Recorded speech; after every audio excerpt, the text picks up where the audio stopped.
मुकेश बेटा, चले? हाँ माँ।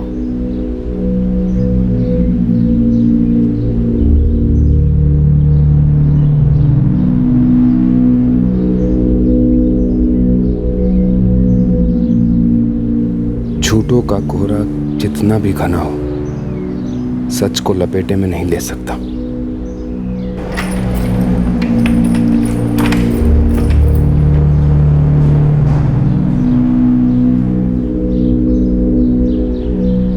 रूह कांप जाती है मेरी जब सोचता हूं कि पर्दाफाश होगा तब क्या होगा,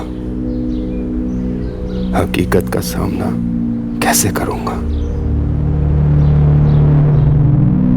सच अंधा नहीं होता शीतल, ना ही सच्चा प्यार अंधा होता है। जो मुझे तुमसे है, सच्चे प्यार से बड़ी एक और सच्चाई है, और वो ये है कि मैं शादीशुदा हूँ। मतलब हम दोनों कभी एक दूसरे के नहीं हो सकते। हकीकत को मान लेने में ही समझदारी है हरीश।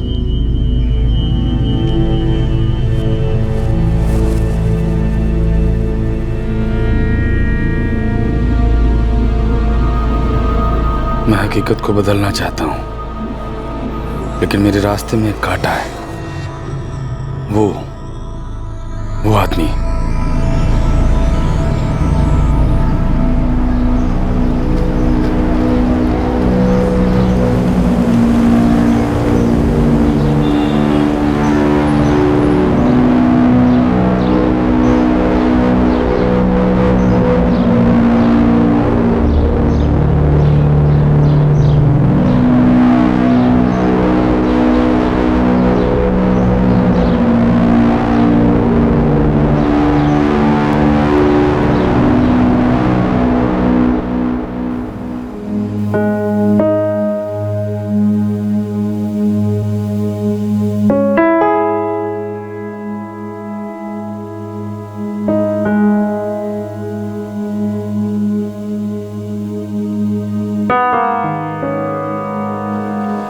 बैठ बेटा।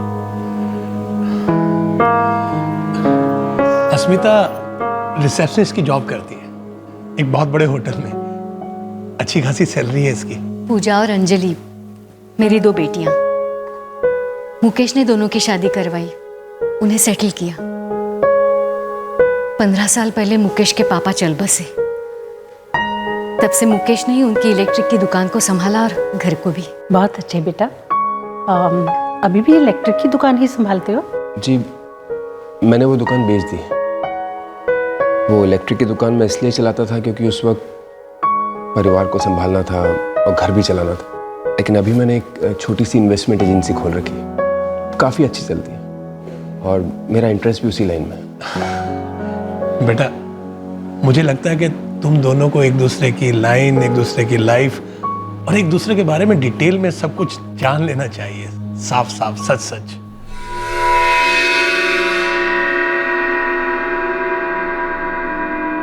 सच मैला हो तो कोई उससे साफ साफ कैसे बोले? मैं बोलूं तो क्या होगा? और मैला हो जाएगा। क्या करूं? बोलूं या ना बोलूं?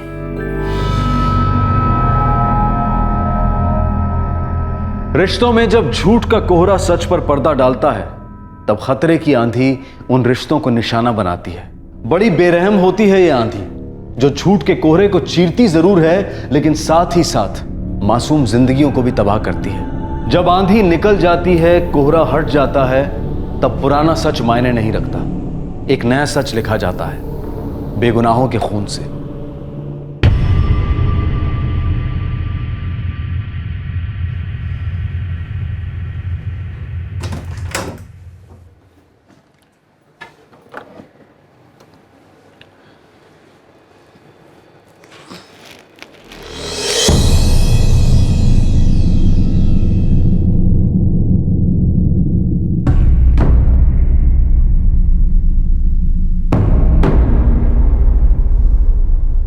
शांति जी और मुकेश कभी भी इस तरह दरवाजा खुला छोड़कर कहीं नहीं गए, इसीलिए जब दरवाजा खुला दिखा तब मुझे थोड़ा अजीब लगा।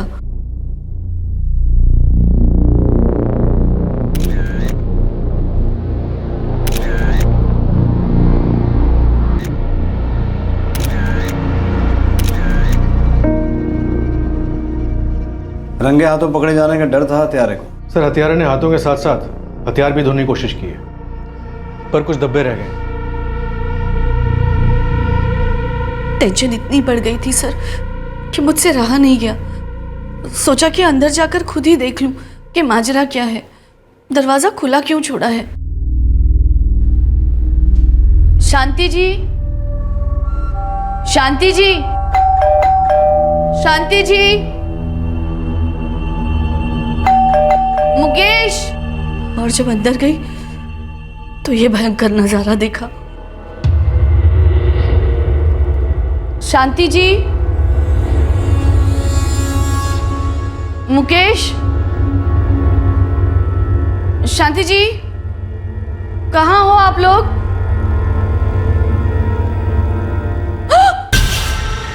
पहले तो मुंह से एक शब्द भी नहीं निकला और जब चीख निकली तो रुकी ही नहीं।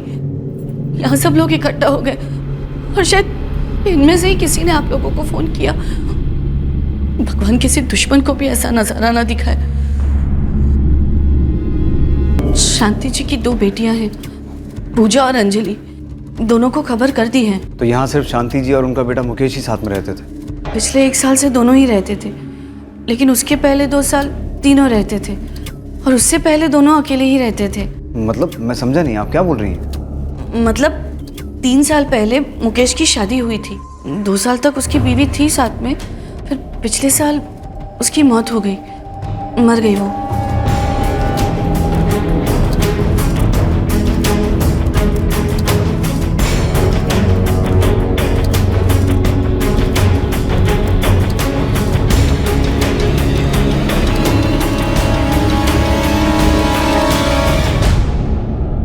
अस्मिता नाम था उसका।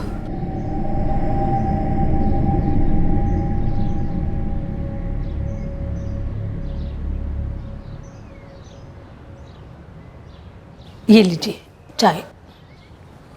कविता, जी? वो मुकेश और उसकी माँ का मर्डर हो गया। क्या?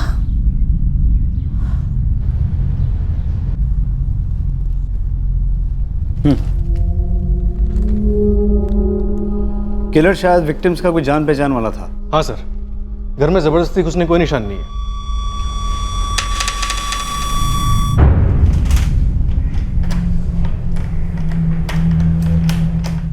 शायद मुकेश और हत्यारे ने साथ बैठ के शराब पी और फिर मुकेश को चाकू से मार दिया गया। चाकू भी इसी घर का मालूम होता है सर। मुकेश की मां शांति सक्सेना की तकिए से सांसें रोकी गई, लेकिन इन दोनों में से कुछ चिल्लाया नहीं। कहीं मारने वाला भी इस घर का ही तो नहीं है? अंजलि और पूजा, इस घर की बेटियों को बुलाओ, शायद कोई काम की बात बताएं। सर। और माँ शांति सक्सेना की सांसें घोट दी गई, शायद उस पिलो से जो लाश के पास में मिला। डॉक्टर, ये कत्ल कब हुए होंगे? यही कोई लाशें मिलने से 12 घंटे पहले या उससे भी थोड़ा कम। मतलब कल रात को 16 सितंबर। और इस किचन नाइफ पर जो खून के धब्बे मिले थे वो मुकेश सक्सेना के ही हैं और मुकेश के ब्लड में अल्कोहल के ट्रेसेस भी मिले। सर, मुकेश के दोनों बहनें अंजलि और पूजा आ गई। अकेली आई हैं? नहीं सर, अपने हस्बैंड्स के साथ आई।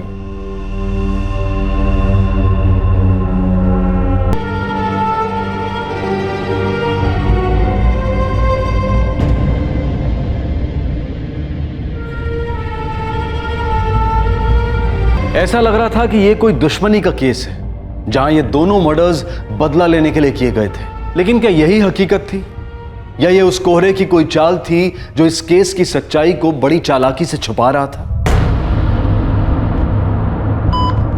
मैं छोड़ूंगा नहीं तुम लोगों को। अपनी बेटी की मौत का बदला लेकर रहूंगा। बहुत भारी पड़ेगा, बहुत भारी पड़ेगा तुम लोगों पर।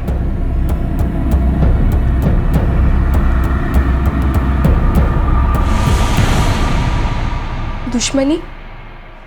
नहीं सर, मेरा भाई मुकेश एक बहुत ही सीधा साधा इंसान था, कभी किसी से कोई बैर नहीं। और मेरी माँ, उनकी भला किसी से क्या दुश्मनी हो सकती है? लेकिन अंजलि जी, जो कुछ भी हुआ है वो कुछ और ही कह रहा है।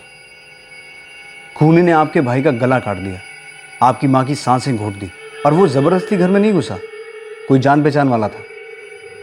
घर में कोई चोरी वोरी भी नहीं हुई है, तो जाहिर सी बात है कि खूनी खून करने के इरादे से ही आया था। वो गुस्सा था आपके भाई और आपकी माँ पर। लेकिन सर, किसी को क्या गुस्सा हो सकता है? मेरा भाई एक इन्वेस्टमेंट एजेंसी चलाता था और मेरी माँ, वो तो घर पर ही रहती थी, कभी किसी से कोई झगड़ा नहीं। सर, अगर आप चाहे तो हमारे पड़ोसियों से पूछ लीजिए या हमारे रिश्तेदारों से। एक करीबी रिश्तेदार बहुत चुप सी हैं। क्यों पूजा जी, आप कुछ कहना चाहती हैं? मेरे भैया के सास और ससुर। उनके बारे में क्या? हमने सुना है आपकी भाभी अस्मिता 1 साल पहले गुजर चुकी है। उसका इन मर्डर्स के साथ कुछ लेना देना है? अस्मिता के माँ और पापा भैया से गुस्सा थे। क्यों?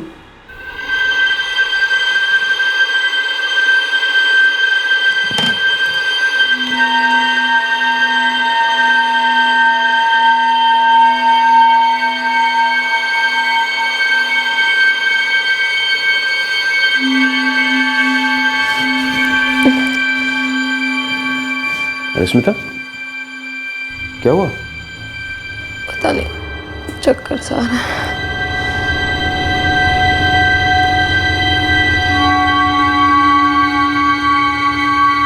लगता है हम सबके लिए कोई खुशखबरी है।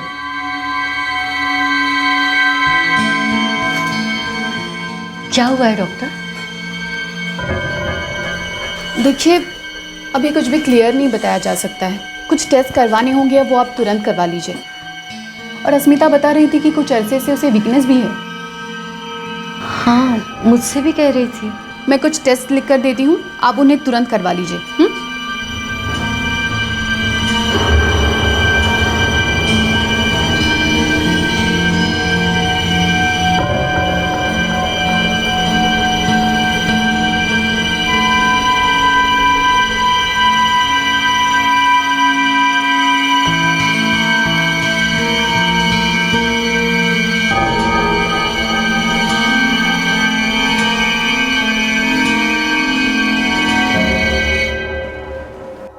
ब्लड टेस्ट के बाद पता चला कि अस्मिता भाभी HIV पॉजिटिव है। और उसके पिता ने आपके भाई को जिम्मेदार ठहराया?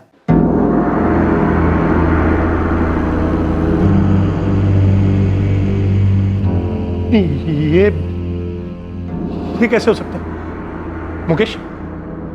ये कैसे हो सकता है? मुझे भी समझ में नहीं आ रहा है भाई साहब। मुकेश, तू भी तुरंत अपना टेस्ट करवा ले। पता चला कहीं तुझे भी है। क्या? ये क्या कह रही हैं आप? आपका मतलब है कि अस्मिता से ये बीमारी मुकेश को हुई है? अरे उल्टा है, उल्टा। आप ऐसा कैसे कह सकते हैं अंकल? ये भी तो हो सकता है कि भाभी को पहले से ये बीमारी हो। हम ये बहस करी क्यों रहे बेकार में? मुकेश, तुम अपना टेस्ट करवा लो। हाँ भैया, करवा लो। भाई साहब, जो हुआ सो तो हुआ, लेकिन कहीं ऐसा तो नहीं कि आप सबको पहले से ही पता था कि अस्मिता को शादी के पहले से ही ये बीमारी है और आपने हमसे ये बात छिपाई? शांति जी, बहुत बड़ा इल्जाम लगा रही हैं आप हम पर। एक तो हमारी बेटी की जिंदगी बर्बाद हो गई और ऊपर से आप उस पर, हम पर कालिख पोत रही हैं। यही सवाल मैं आपसे करूं तो? क्या बकवास कर रही हैं आप? अरे बकवास तो आप कर रही हैं। एक तो चोर, ऊपर से चतुर।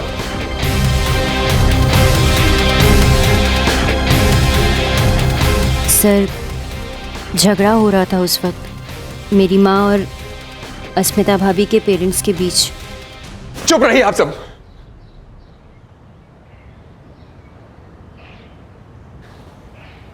अस्मिता को यह बीमारी मुझसे हुई है।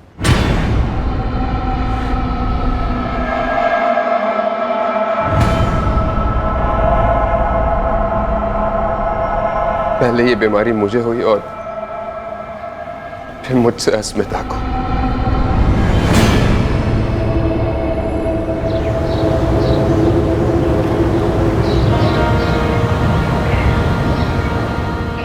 सालों तक मैं कोलू के बैल की तरह काम करता रहा, अपनी जिम्मेदारियां पूरी करने के लिए।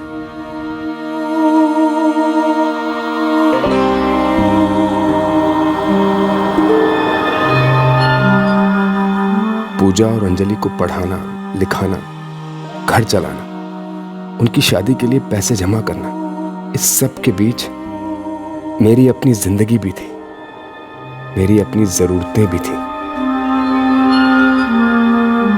ज्यादातर शराब से जवानी की प्यास बुझाता, पर एक वक्त आया जब शराब फीकी पड़ गई और जवानी कुरेदने लगी।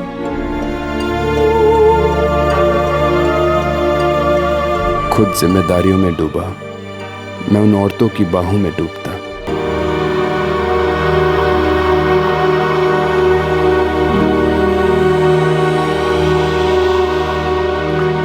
यार इस डॉक्टर कह रहा था कि मैं पूरी तरह ठीक हो जाऊंगा, बस दवाइयाँ लेनी होंगी टाइम टू टाइम। यार फिर भी ये HIV तो HIV होता है। दुख लगता है यार सुनकर बहुत। तू पागल हो गया क्या बे? कैसी नेगेटिव बातें कर रहा है? जब डॉक्टर ने कह दिया कि ठीक हो जाएगा, इसका मतलब ठीक हो जाएगा। मुकेश, तू टेंशन ना ले, ये ले सब ठीक हो जाएगा। ले। टेंशन कैसे ना लेता मैं?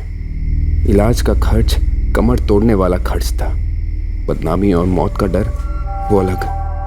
देख बेटा, तू इतने सालों से इलेक्ट्रिक की दुकान संभाल रहा है, तुझे अगर लगता है कि उसे बेच देना चाहिए तो बेच दे। मैं मानता हूँ माँ कि पापा ने कड़ी मेहनत करके इस इलेक्ट्रिक की दुकान को खड़ा किया था, पर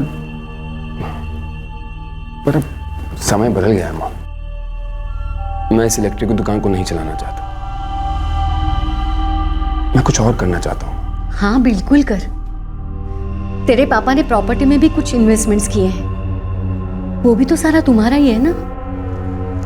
इस घर के लिए तुमने बहुत कुछ किया है, दोनों बहनों को भी सेटल करवाया।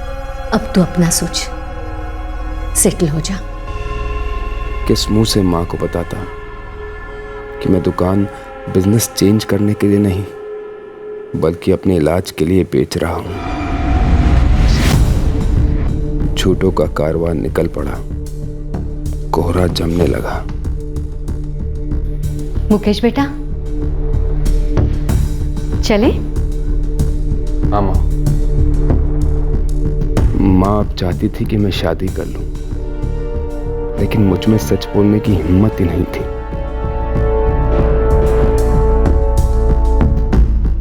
फिर मैंने सोचा, क्या मुझे खुश होने का कोई हक नहीं है?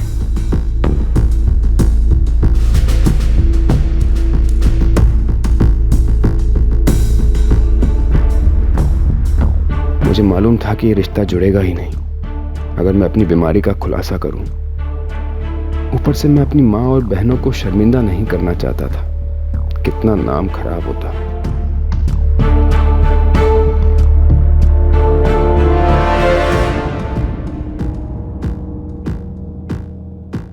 कैसे इंसान हो तुमने एक बार भी नहीं सोचा कि तुम एक मासूम जिंदगी को कितने बड़े खतरे में डाल रहे हो?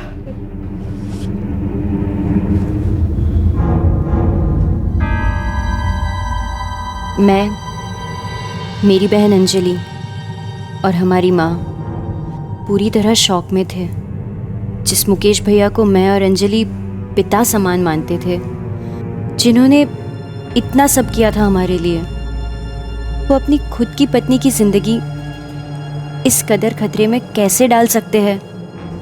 इतना बड़ा झूठ कैसे बोल सकते हैं?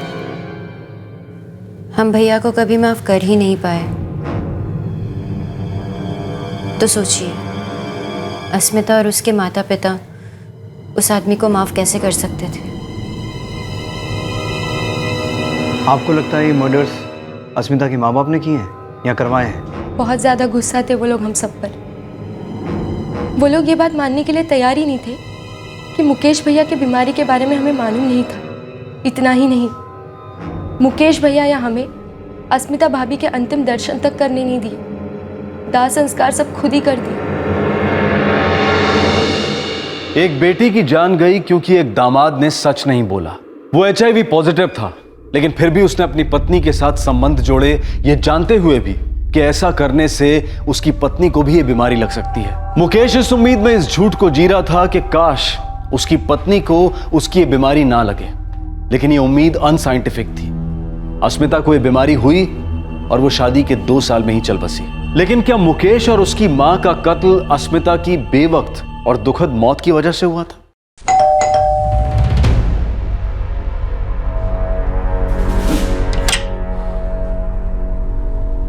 Delhi crime branch. देखिए, मुझे बात को घुमा फिरा कर करने की ना तो आदत है और ना ही कोई कारण है।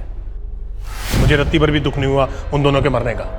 और जी नहीं, ना तो मैंने उन्हें मरवाया है और ना ही मैंने उन्हें मारा है। अनिल जी, हमें सीधी बात सुनने की ना तो आदत है ना ही फितरत है। हम पुलिस वाले हैं, कोई पीर फकीर नहीं है कि लोग अपने दिल का बोझ हल्का करने के लिए अपना जुर्म कबूल करते हैं हमारे सामने। मैंने कोई जुर्म नहीं किया है। हर मुजरिम यही कहता है, लेकिन हमारे लॉकअप में जाके कबूल करता है। और ये काम भक्ति से नहीं, सख्ती से होता है। किस बाप को गुस्सा नहीं आएगा अगर उसकी बेटी के साथ ये सब होगा तो? हाँ, मैंने उन लोगों को दिन रात बद्दुआएं दी। मैं चाहता था कि मुकेश तड़पे, बुरी तरह से तड़पे, उसकी मां भी तड़पे, उसकी बहनें भी तड़पे, वो सब तड़पे। उन्होंने मार डाला हमारी बेटी को। मुकेश ने उसे ऐसी बीमारी देकर उसका कत्ल कर दिया। और आपने पैसे देकर उसे मरवा दिया। किसे दी थी सुपारी? आप इसे पढ़े, प्लीज इसे पढ़िए सर। जिस दिन हमें पता लगा कि मुकेश ने खतरे को जानते हुए भी हमारी बेटी को HIV जैसी बीमारी दे दी, उसी दिन हम अपनी बेटी को अपने घर ले आए सर। और हमसे जो भी हो सका, जो भी हमने वो किया अपनी बेटी की जान बचाने के लिए। और मुकेश को सजा दिलवाने के लिए हम जो कुछ कर सकते थे हमने वो सब भी किया। विमेन कमीशन में हमने शिकायत दर्ज करवाई। इस फाइल में आपको सारी डिटेल्स मिलेंगी सर। मैंने मुकेश की सारी रिपोर्ट्स इकट्ठा की, हॉस्पिटल के सारे बिल्स, मेरी बेटी की सारी रिपोर्ट्स और कमीशन की सुनवाइयां, सब कुछ इसमें है। हम चाहते थे कि अस्मिता के सामने ही मुकेश को सजा मिले, लेकिन अस्मिता पहले ही चल बसी। लेकिन मैं लड़ाई लड़ता रहा सर, क्योंकि मैं उसे सजा दिलवाना चाहता था। कुछ ही दिनों में कमीशन का फैसला आने वाला है और फैसला मुकेश के खिलाफ आने वाला है, क्योंकि उसने मेरी बेटी के साथ धोखा किया था, जानलेवा चीटिंग की थी उसके साथ। मैं उसे सख्त से सख्त सजा दिलवाना चाहता था। हम चाहते थे कि उनकी भी बदनामी हो और उन्हें ऐसी सजा मिले कि दुनिया में मिसाल कायम हो जाए। तो आपने कमीशन के फैसले का इंतजार क्यों नहीं किया? कानून को अपने हाथ में लेने की क्या जरूरत थी? आप कैसी बात कर रहे हैं सर? भला हम उनके गंदे खून से अपने हाथ क्यों रंगेंगे? वो तो वैसे ही अपनी मौत मर रहा था। हम तो बस ये चाहते थे कि वो पहले शर्म से मरे।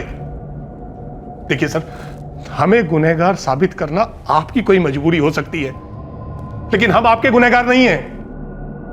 हम अपनी बेटी अस्मिता के गुनहगार हैं। हम रात रात भर सो नहीं पाते सर, ये सोचकर कि हम अपनी बेटी के लिए वो नहीं कर सके जो हमें करना चाहिए था। हम उसकी जिंदगी कुछ साल और बढ़ा सकते थे। मैं तो तस्वीर में भी अपनी इकलौती बेटी से आंख नहीं मिला पाता हूं सर।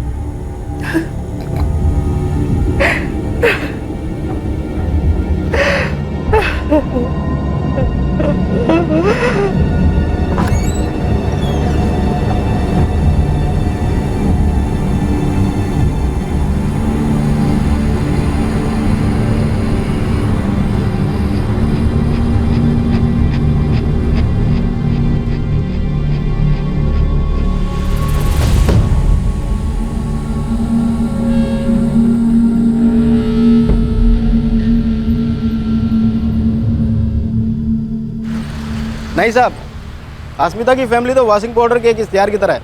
9 दाग 9 धब्बा। लालचंद, यहाँ दाग धब्बे खून के हैं, एक नहीं 2 खून। ठीक है, समझ गया साहब। थोड़ी और झाग वाली धुलाई करता हूँ, शायद कुछ निकल आए।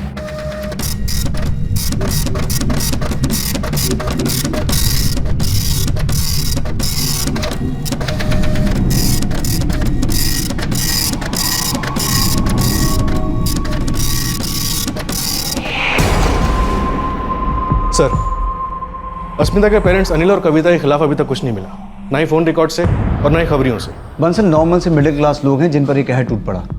मैंने आज उनके पेपर्स पढ़े हैं। अगले हफ्ते उनको जरूर इंसाफ मिलता। ये मुकेश सक्सेना गारंटीड अंदर जाता। सर, अगर हम ये मान के चलें कि अस्मिता के पेरेंट्स ही मर्डरर्स हैं, तो ऐसा तो हो नहीं सकता कि वो लोग अंदर गए, शराब पी और फिर कत्ल करके बाहर निकल गए। उन्होंने ज़रूर किसी ना किसी को सुपारी दी होगी, और सुपारी लेने वाला कोई ना कोई जान पहचान का ही रहा होगा।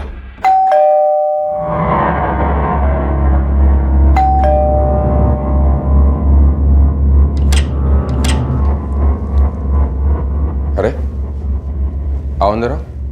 बंसल, हो सकता है उन्होंने किसी जान पहचान वाले के भरोसेमंद कंधे पर से अपनी भड़ास की गोली चलाई, या बस ये कत्ल मुकेश और शांति सक्सेना के किसी पहचान वाले ने किया है और इसका अस्मिता के परिवार से दूर दूर तक कोई रिश्ता नहीं है।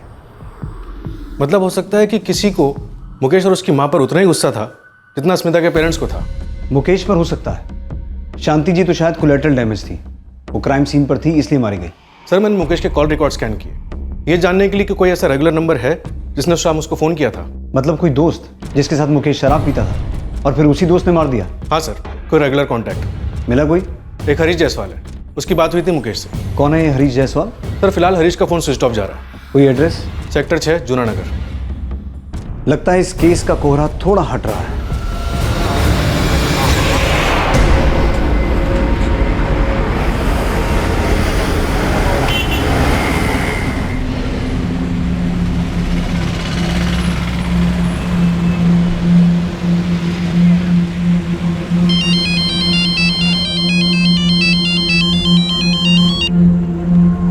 हेलो,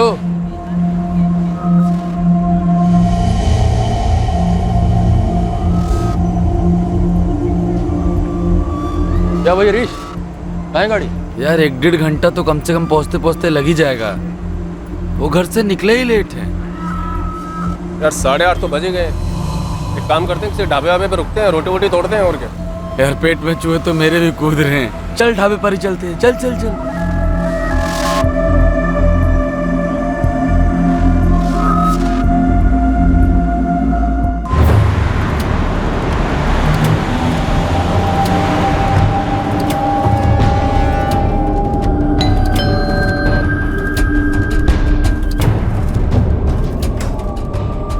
जी क्राइम ब्रांच, हरीश जायसवाल कहाँ है? जी वो तो 1 हफ्ते पहले मकान खाली कर गया। मैं तो फ्लैट साफ करवा रहा था। और मैं कपिल कुमार ओझे, इस फ्लैट का ऑनर। हरीश जायसवाल कहाँ मिलेगा इस वक्त? वो तो पता नहीं सर जी, बता के नहीं गया। उसके साथ कोई एग्रीमेंट तो किया होगा? कागज हैं? वो तो मेरे घर पे होंगे सर जी। पंजाब से है। तो एग्रीमेंट में भी वही नंबर है जो हमारे पास है। अब तक तो बदल दिया होगा। तो पिछले हफ्ते तक हरीश यही नंबर यूज़ कर रहा था, लेकिन जिस रात शांति जी और मुकेश का कत्ल हुआ उस रात से उसका ये फ़ोन स्विच ऑफ। 16 सितंबर। मर्डर की रात से फ़ोन स्विच ऑफ। बंसल, कहीं हत्यारा हरीश जायसवाल तो नहीं है? हो सकता है सर, लेकिन वो ये डबल मर्डर क्यों करेगा?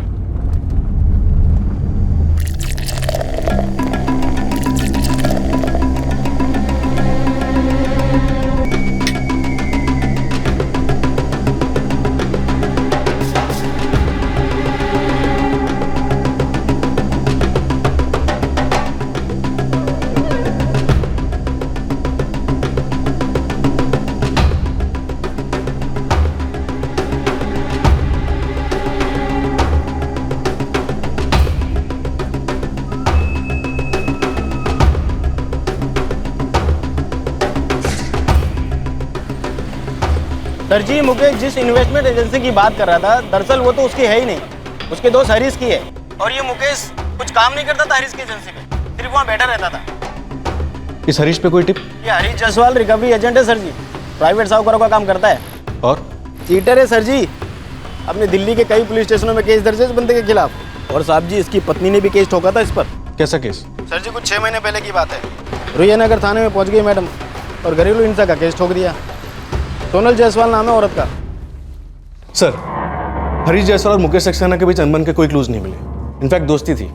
हरीश रिकवरी एजेंट था और मुकेश उसकी एजेंसी पर बैठा था। हाँ, हरीश की वाइफ सोनल जायसवाल ने उसके खिलाफ घरेलू हिंसा का केस जरूर ठोका था।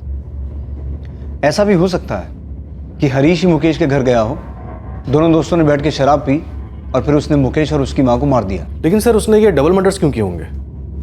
अब ये तो शायद सोनल जायसवाल ही बता सकती है। सर, सोनल इन दोनों अपनी माँ के साथ रहती है, यहीं मेहताबाग के पास एक बेकरी चलाती है। तो फिर बेकरी से कोई तरोताज़ा खबर जरूर मिलेगी।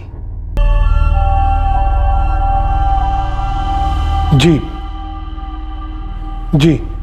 चूंकि अब डिफेंडेंट जिंदा नहीं है, इसलिए हम ट्रायल की प्रतिक्रियाओं को बंद करने की मांग कर रहे हैं। ठीक, शायद ऊपर वाले की यही मर्जी थी।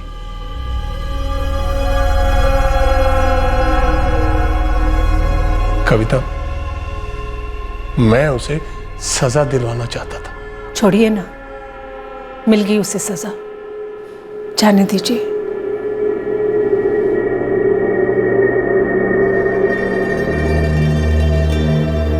सच कहूं Anjali,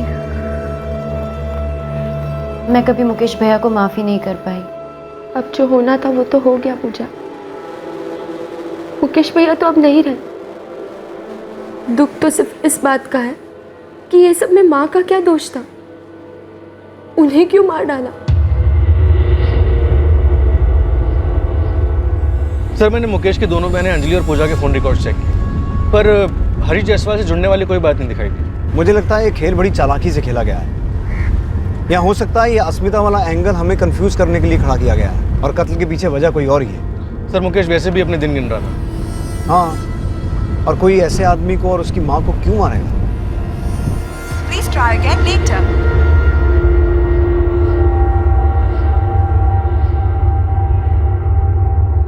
The number you are trying to call is currently switched off. Please try again later.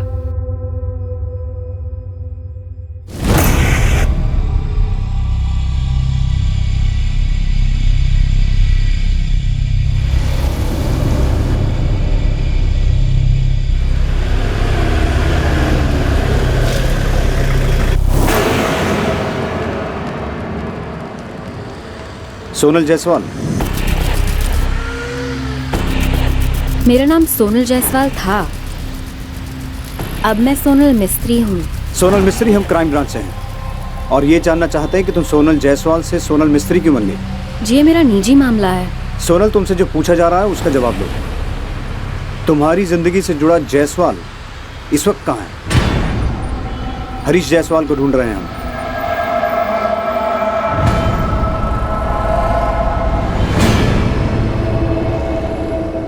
Crime branch अब हरीश जायसवाल की तलाश में निकल पड़ी थी। हरीश एक रिकवरी एजेंट था और यह माना जा रहा था कि वो मुकेश सक्सेना का दोस्त था जो अपनी मां शांति सक्सेना के साथ मारा गया था।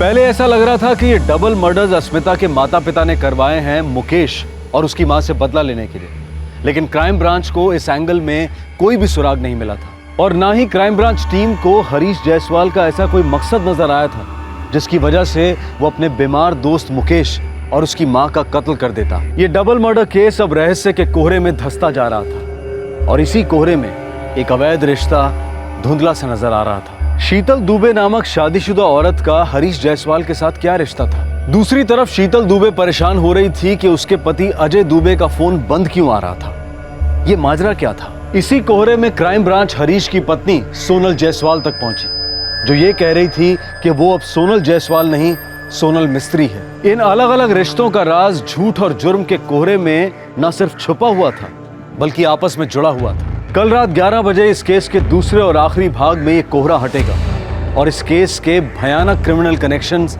साफ साफ नजर आएंगे। आपसे फिर मुलाकात होगी क्राइम पेट्रोल सतर्क में। तब तक अपना ख्याल रखें, सुरक्षित रहें, स्वस्थ रहें और याद रखें, किसी एक हार को जिंदगी की हार मत समझिए। सही वक्त, सही कदम, सतर्क रहें। जय हिंद। इस तरह के और भी एपिसोड देखने के लिए हमारे चैनल को सब्सक्राइब करें और बेल आइकन दबाना ना भूलें।